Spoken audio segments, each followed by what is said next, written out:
ಹುಲಿಯು ಹುಟ್ಟಿತೋ ಕಿತ್ತೂರ ನಾಡಾಗ ಬಂಟರಾಯಣ್ಣ ಸಂಗೊಳ್ಳಿ ಊರಾಗ ಹುಲಿಯು ಹುಟ್ಟಿತೋ ಕಿತ್ತೂರ ನಾಡಾಗ ಬಂಟರಾಯಣ್ಣ ಸಂಗೊಳ್ಳಿ ಊರಾಗ ಇಂಗ್ಲಿಷರ ಮ್ಯಾಲ ಸಿಟ್ಟಿಟ್ಟ ಮನದಾಗ ಒಬ್ಬ ತುಳದಿದ್ದೋ ರಾಯಣ್ಣ ಕುಲಕರ್ಣಿ ಕಾಲಾಗ ಇಂಗ್ಲಿಷರ ಮ್ಯಾಲ ಸಿಟ್ಟಿಟ್ಟ ಮನದಾಗ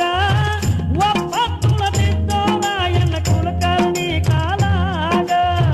ಮೈಲಿಗೆ ಅಲ್ಲಿ ಹೊಗೆ ಅನ್ನತಿದ್ದು ಬಾಳಣ್ಣ ಬಂಟರಾಯಣ್ಣಗೆ